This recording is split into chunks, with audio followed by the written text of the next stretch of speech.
बड़े बयान की, और बयान आया है नेशनल कॉन्फ्रेंस के general secretary, additional general secretary की तरफ से, और इस बयान को इंतहाई मुतनाज़िया बयान माना जा रहा है क्योंकि बयान उड़ी और पुलवामा हमलों को लेकर है। और additional general secretary national conference के जो है डॉक्टर मुस्तफा कमाल, उन्होंने एक बार फिर उंगलियां उठाई है भारत सरकार पर और भारत सरकार की एजेंसियों पर। कहा कि पुलवामा में जो कुछ हुआ वो दरअसल एक सोची समझी साजिश थी एजेंसीज की, गवर्नमेंट ऑफ इंडिया की एजेंसीज का। एक बड़ा विवादित बयान दूसरी बार भी नेशनल कॉन्फ्रेंस के सीनियर मोस्ट लीडर की तरफ से दिया गया है और सीधी उंगलियां एजेंसीज पर उठाई गई हैं, गवर्नमेंट ऑफ इंडिया पर उठाई गई और कहा गया कि इस खून से इलेक्शन को जीतने और मुल्क के अंदर नफरत पैदा करने की कोशिश की गई है। क्या कुछ कहा, फटाफट जरा इसको सुन लेते हैं।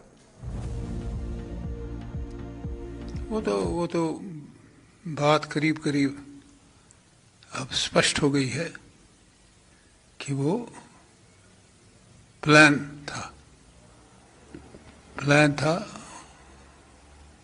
गवर्नमेंट का, चाहे वो डिफेंस हो चाहे वो कोई और हो, गवर्नमेंट ऑफ इंडिया का।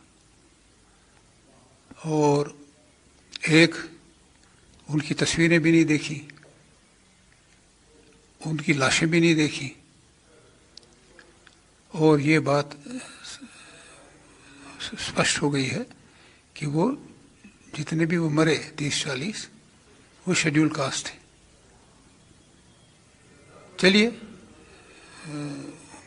ये आम राय है कि वो अग्रवाद उसमें इन्वॉल्व नहीं है, ये इनने अंदरूनी मामला है। तो बदकिस्मती है कि ये चीज़ें होनी और फिर मंजर आम पे है ही नहीं कहीं। इसके बारे में जो हमारी फ़ौज है, 5वीं सबसे बड़ी फ़ौज दुनिया में है, आला फ़ौज है, इनके बाद दयानतदार और ईमानदार सिपाहियों की और अफसरों की कमी नहीं है। तो ये चीज़ें अभी क्लैरिफाई नहीं हुई हैं। फिर ट्रूथ एंड रिकन्सिलिएशन कमीशन हमने बहुत दफ़ा, हमारी तंजीम ने, बिलखुसूस डॉक्टर फारूक अब्दुल्ला ने जो सदर हैं हमारी तंजीम के, सच्चाई और मफाहमत का commission, truth and reconciliation commission कायम किया जाए। ख़ास करके जो मिलिटेंसी हुई है 90 से ज़ोर शोर से, और कोई इलाका है नहीं है जो इसके असर में नहीं आया, वो भी नहीं आज तक हो रहा है। सो जब तक ये चीज़ें क्लियर नहीं होती हैं, पुलवामा अटैक में जी, ये मैं किसी से बात भी कर रहा था कुछ दिन पहले, वो भी शेड्यूल कास्ट से ताल्लुक़ रखता है। मैं भूल गया था ये, उसी ने कहा ये जो हमारी इंफॉर्मेशन है वो करीब करीब सारे शेड्यूल कास्ट है। ये रहा इस पे, और ये मुखलिस नहीं है, आग लगाई हुई है जिसने भी लगाई। अगर इसमें ट्रूथ एंड रिकन्सिलिएशन कमीशन आता है एट द नेशनल लेवल तो सारी चीज़ें क्लियर हो जाएंगी। हमारे 40 सिपाहियों की, फौज की, हिंदुस्तानी फौज की इस तरीके से मारे जाएं, और उस जगह मारे जाएं जिसके दाएं बाएं दूर दूर तक कोई गांव भी नहीं था, छुपने की जगह भी नहीं थी। कोई जंगल होता, दरख्तों के बीच में भाग जाता, गांव होता, बस्ती होती, गली कोचों में से निकल के भाग जाता, वहाँ बिल्कुल कुछ नहीं था। शाली बयान आप सुन रहे थे डॉक्टर मुस्तफा कमाल का। पहली बार नहीं, आज जरा ठोक कर फिर से उन्होंने ताल भरी और यह कहा कि पुलवामा में जो कुछ हुआ यह दरअसल एक सोची समझी साजिश है, और फिर इसमें भी शेड्यूल कास्ट, शेड्यूल ट्राइब और दीगर चीजों को गिनवाने की उनकी तरफ से कोशिश की गई है। रिएक्शन आना शुरू हो गए हैं, लेकिन सबसे पहले जरा चलते हैं अनिल गौर साहब, दिफाई तज्जिया निगार हमारे साथ है। अनिल गौर साहब, बयान आपने सुना होगा जी, एडिशनल जनरल सेक्रेटरी है एक बड़ी जमात के, नेशनल कॉन्फ्रेंस के, फारूक अब्दुल्ला साहब के भाई भी हैं, ऐसे बड़े बोले बयानों के लिए काफ़ी मशहूर भी है। लेकिन ये जो बयान आज आया है इसे किस तरीके से देखा जाए और कितना ख़तरनाक बयान है ये? गौर साहब, ऐसा है, ये जो जमात है नेशनल कॉन्फ्रेंस और जिनके ये एडिशनल जनरल सेक्रेटरी और इनके जो प्रधान भी है, वो ऐसे बयानों के लिए माने जाते हैं जब उनके पास कुर्सी नहीं होती, जब पावर नहीं होती तो ऐसे बयान देते हैं। ये मैं तो ये एक हास्य मजाक का बयान समझता हूं कि जिसका सिर पैर ही नहीं है। पहली बात तो ये कहते हैं कि वो जो 40 थे वो शेड्यूल कास्ट थे। इनको पहले उनकी पूरी शनाख्त कर लेनी चाहिए, वो लिस्ट की जो सीआर, और वो फौज के नहीं थे, वो सीआरपीएफ के थे। सेंट्रल रिजर्व पुलिस और फौज और आर्मी के अंदर फर्क है, पहले तो इनको ये भी जानना चाहिए। तीसरी बात जो ये कहते हैं ट्रूथ एंड रिकंसिलिएशन कमीशन की, मैं कहता हूं बिल्कुल बैठानी चाहिए। उसमें पता लग जाएगा कि यूसुफ शाह को सलाउद्दीन किसने बनाया, कि 87 की इलेक्शन रिग किसने की, ये मिलिटेंसी कौन लाया, ये नेशनल कॉन्फ्रेंस लाई, उसका ये जवाब नहीं दे सकते। और जो ये बातें कहते हैं, ये हमेशा ऐसी बातें उठाएंगे जब इनको पता है कि भाई हमारा जो है वहां पे दामोदार जो है, जब इनके ऊपर उंगलियां उठनी शुरू हो जाती है तब। और ये मुस्तफा कमाल ये वही शख्स हैं जिन्होंने जनरल जसवाल को कहा था कि जी मेरे को जेके जम्मू कश्मीर पुलिस की गार्ड नहीं चाहिए क्योंकि मैं उन पर विश्वास नहीं करता हूं, मेरे को चाहिए फौज की क्योंकि मैं सिर्फ फौज के साथ हिफाजत में हूं, बाकी किसी के साथ नहीं हूं। तो ये तो ऐसे इंसान है, तो ये बोलते रहेंगे। तो मेरे को लगता है इनकी जब बातों के ऊपर ना ज्यादा गौर नहीं करना चाहिए, बल्कि इनको तो इनकी जो बयान है इनको तो दिखाना भी नहीं चाहिए, ये क्योंकि ये चाहते हैं कि ऐसे बयान देके ये लाइमलाइट पे इंटीग्रिटी पर सवाल उठाना, फौज पर या सिक्योरिटी एजेंसीज पर सवाल उठाना और ये कहना कि जनाब ये देश के अंदर सिर्फ इसलिए किया जा रहा है क्योंकि इलेक्शंस होते हैं। और नहीं, एक और चीज जो बड़ी बड़ी इन्होंने बात की कि ये साजिश है, किसकी साजिश है, ये गवर्नमेंट ऑफ इंडिया की। आप मेरे को बताइए, एक सुसाइड बॉम्बर वहां पे जाके उसने किया, उसकी सारी चीजें सामने आई हैं। ये इसके साथ में वो एक दूसरी जमात है पीडीपी की, वो भी ऐसी बातें करते हैं। और उनका जो खास जो उनका यूथ आइकॉन था, जो उनका राइट हैंड एड था, वो अभी तक परे अभी भी अंदर है, उसको जमानत नहीं मिल रही हाई कोर्ट से, क्योंकि वो जब बुरहान वानी के जब किस्सा हुआ उसके अंदर वो पाया गया कि उसी ने पैसे दिए लोगों से, सारे भड़काऊ चीजें की हैं।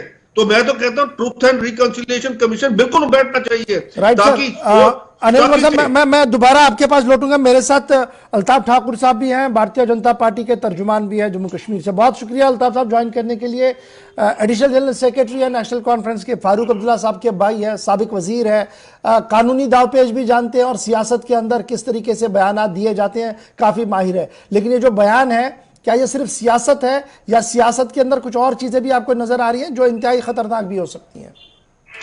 देखिए, बहुत खतरनाक बयान है ये। डॉक्टर मुस्तफा कमाल साहब का बयान नहीं, ये नेशनल कॉन्फ्रेंस की सोच है। नेशनल कॉन्फ्रेंस क्या सोचती है देश की आर्मी के लिए, और नेशनल कॉन्फ्रेंस के जरिए अब मुस्तफा कमाल साहब भारत की एकता, भारत की अखंडता और भारत की उस फौज पे उंगली उठा रहे हैं जिसके साए में मुस्तफा कमाल, डॉक्टर फारूक साहब और उमर साहब 24 घंटे रहते हैं। आपको ये नई कोई बात नहीं है कि जो पाकिस्तानी प्राइम नेशनल कॉन्फ्रेंस के लिए वो कोई नई बात नहीं है। मैं आपको एक पुराना किस्सा याद आपको दिलाता हूं। देखिए, जब जुल्फिकार अली भुट्टो साहब की फांसी पाकिस्तान में हुई, रिएक्शन पाकिस्तान में नहीं होनी चाहिए थी, लेकिन रिएक्शन कहां हुई? रिएक्शन जम्मू कश्मीर में हुई, क्योंकि यहां नेशनल कॉन्फ्रेंस की गवर्नमेंट थी। यहां लोगों के घर उन्होंने जलाए, यहां कुरान शरीफ उन्होंने जलाया, यहां उन्होंने इस्लामी दरगाहें जलाए। ये पाकिस्तान के दोस्त है, पाकिस्तान को किसी न किसी तरीके से मदद करना चाहते थे, इसलिए इन्होंने देश की इस सिक्योरिटी फोर्सेस, देश की आर्मी पे उंगली उठाई और पाकिस्तान की दहशतगर्दी जो पिछले 32 सालों से जम्मू कश्मीर में चल रही है, चाहे लश्कर तैयबा हो, चाहे जैश मोहम्मद हो, चाहे हिजबुल मुजाहिदीन हो, सलाहदीन हो, उसको भी यही बनाने वाले हैं। लेकिन इनको पाकिस्तान की दहशतगर्दी दिखाई नहीं देती है, इनको सिर्फ भारत की फौज, भारत की एकता, भारत की अखंडता पे उंगली उठाने के लिए ये एक ना एक तरीके से हमेशा वार करते हैं। और मैं जी कंटिन्यू करें सर, कंक्लूड करें अपनी बात को। देखिए, ये एक नेशनल कॉन्फ्रेंस की तरफ से एक नई पॉलिसी है। मैं इसको मुस्तफा कमाल साहब का जाती बयान नहीं, इलेक्शन आने वाले हैं, इलेक्शन के लिए ये नेशनल कॉन्फ्रेंस का एक ट्रेंड हो सकता है, एक पॉलिसी हो सकती है कि देश की सिक्योरिटी पे उंगली उठाओ, देश की एजेंसी पे उंगली उठाओ। मुस्तफा कमाल साहब 44 जवान हमारे शहीद हुए लधपुरा में, और आप उन शहीदों की शहादत पे उंगली उठा रहे, आप तौहीन कर रहे हैं उन शहीदों को, आपको पीएसए के अंडर बुक करना ठीक चाहिए। है गौर साहब, अभी नजर इसी गवर्नमेंट अल्ताफ साहब मैं आऊंगा दोबारा। अनिल गौर साहब, बड़ा इंपॉर्टेंट है, हम देख रहे हैं कि जब भी कोई आदमी सोशल मीडिया पर इस तरीके के कमेंट्स लिखता है तो तुरंत पुलिस हरकत में आती है, लेकिन जब कोई पॉलिटिशियन स्टेटमेंट देता है और वो पॉलिसी स्टेटमेंट होता है, उससे लॉ एंड ऑर्डर डिरेल हो सकता है, उससे 10 तरह की चीजें और होती है, लेकिन उस पर काफी लहतुलहल से काम लिया जाता है, बड़ी पेशरफ्त नहीं होती है उतनी तेज तेज जितना हम सिविलियन के खिलाफ देखते हैं। ऐसा क्यों आपको लग रहा है? ये दोहराई जिस तरीके से चल रहे हैं, इवन कि अगर स्टेटमेंट ऑन ईयर है, इसके बाद ऑफिशियल स्टैंड भी होना चाहिए था एडमिनिस्ट्रेटिव पार्ट पर कि हमने इसका कॉग्निजेंस लिया, क्या किया क्या नहीं किया। ऐसी जो खामोशी होती है, क्या इससे और ज्यादा बयानात आते हैं फिर? गौर साहब, ऐसा है कि आपकी बात बिल्कुल दुरुस्त है। ये पॉलिटिशियंस के जो बयान है, ये भी अब ये नेता बैठे हैं बीजेपी के, जो इनके बयान होते हैं ना, वो सिर्फ अपने एक मुफाद के लिए होते हैं। वो सिर्फ चाहते हैं कि भाई अब वो उसी हिसाब से देखते हैं कि अच्छा अब इलेक्शन आने वाली है तो हम ये बयान देंगे तो उसके अंदर ये हमें फायदा होगा। इधर आगे क्या होगा, बीच में जातियों के बीच में, लोगों के बीच में, उसके देश की अखंडता के बीच में, उससे उनको कोई मतलब नहीं। उनको मतलब सिर्फ अपनी कुर्सी से है। वो जो उनकी शॉर्ट साइटेडनेस है, आज हमारा देश, इसीलिए मैं कहूंगा कि हम 75 सालों में अभी तक हमारा देश जो है ये बटा हुआ है उसी हिसाब से। आप किसी भी कोने में चले जाइए, हमारे जितने जो 29 स्टेट्स है हमारे, आप उनको देख लीजिए, उसके अंदर यही चल रहा है सारी जगह। और अफसोस की बात यह, आपकी बात बिल्कुल दुरुस्त है, मैं कहता हूं क्यों नहीं कॉग्निजेंस लेके इनके खिलाफ एफआईआर दर्ज की जाए और इनको अंदर किया जाए। एक दूसरी बात, अब ये एक और चीज है हमारे, देखिए लॉ के अंदर ये है कि जब तक एक आदमी प्रूवन गिल्टी नहीं होता तब तक उसके खिलाफ कार्रवाई नहीं हो सकती। अब हमारा देश का कानून इतना अच्छा है कि वो उसकी ट्रायल जो है ना वो 50 साल लग जाएंगे, पर वो उसके जब तक उसका नतीजा आएगा तब तक वो बेचारा मर भी जाएगा, सब कुछ होगा, उसके बाद में उसका नतीजा आएगा।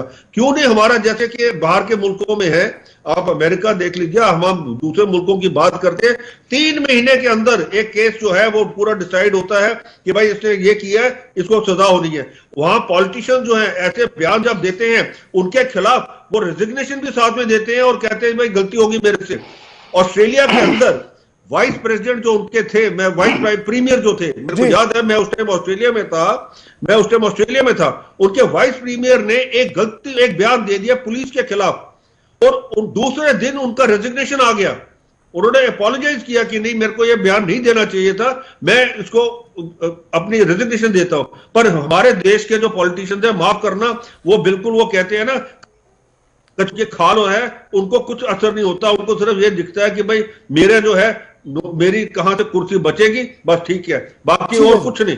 आज सिर्फ बयान देने से मैं देख रहा हूं कि आपका भी एक बयान आया है इस वक्त और आपने भी मुस्तफा कमाल को बुक करने की बात कही और एंटी नेशनल कमेंट जो इन्होंने दिए हैं उसके खिलाफ कार्रवाई हो, आपकी तरफ से स्टेटमेंट आ गया है। लेकिन सवाल यह है कि सिर्फ स्टेटमेंट्स देने से क्या मामला हल होगा, या एक सेट लाइन होनी चाहिए एक उस आदमी के लिए जिसने कभी 4 साल 5 साल पहले 8 साल पहले फेसबुक पर कुछ लिखा था, आज उसको सजा मिल रही है, और कमाल साहब हर दिन बयान दे सजा ना मिले। ये एक ही रियासत में 2 कानून जो हो जब चलेंगे तो आपकी क्रेडिबिलिटी, आपकी जमात की क्रेडिबिलिटी पर भी सवाल है। फिर देखिए गवर्नर साहब, ऐसी बात नहीं है, कानून सबके लिए बराबर है, चाहे वो नेशनल कॉन्फ्रेंस का कितना भी बड़ा नेता हो, खानदानी राज का कितना भी बड़ा नेता हो, देश के खिलाफ जो उंगली उठाएगा उसके खिलाफ कार्रवाई की जाएगी। कोई एफआईआर करे ना करे, गवर्नमेंट इस पे कोई कार्रवाई करे ना करे, कल अभी इसका स्टेटमेंट आया, कल भारतीय जनता पार्टी इसके खिलाफ एफआईआर करेगी, बाज़ाब्ता कल वो पुलिस स्टेशन जाके इसके खिलाफ एफआईआर करेगी, क्योंकि इसने शहीदों की शहादत पे उंगली उठाई, इसने यहां की फौज पे उंगली उठाई है, जिन्होंने जम्मू कश्मीर को आतंकियों से साफ किया, जिन्होंने जम्मू कश्मीर को पाकिस्तान से बचाया और जिन्होंने जम्मू कश्मीर में लोगों की खिदमत की। और आज मुस्तफा साहब चाहे जम्मू में बैठे हो चाहे कश्मीर में बैठे हो, मुस्तफा साहब आप उस भगोड़े जमात के हो, जब यहां मिलिटेंसी उठी तो आपके जो डॉक्टर फारूक साहब वो यहां से चल बसे हो, आज जब वापस आए तो यही फौज आपकी हिफाजत करी है और इसी फौज में आप उंगली उठा रहे हो, इन्हीं एजेंसियों पे आप उंगली उठा रहे हो। आपके खिलाफ एफआईआर किया जाएगा, वो भी एक जगह नहीं, जितने भी हमारे डिस्ट्रिक्ट है सब जगह आपके खिलाफ कर FIR दर्ज किया चलिए, बहुत बहुत शुक्रिया जी अनिल गौर साहब और अल्ताफ ठाकुर साहब आपका ज्वाइन करने के लिए और मुख्तसर सी बात रखने के लिए कि जनाब बयान जो है ये सही नहीं है, इसके पीछे के हकाइक कुछ अलग है। मुस्तफा साहब ने इसको किसी और अंदाज में बयान किया है और इस पर जो सियासत चल रही है वो यही है कि अगर और किसी ने कहा होता तो शायद अभी तक पुलिस एक्शन हुआ होता, लेकिन बड़े पॉलिटिशियन है, शायद लय तुलल से काम लिया जाएगा।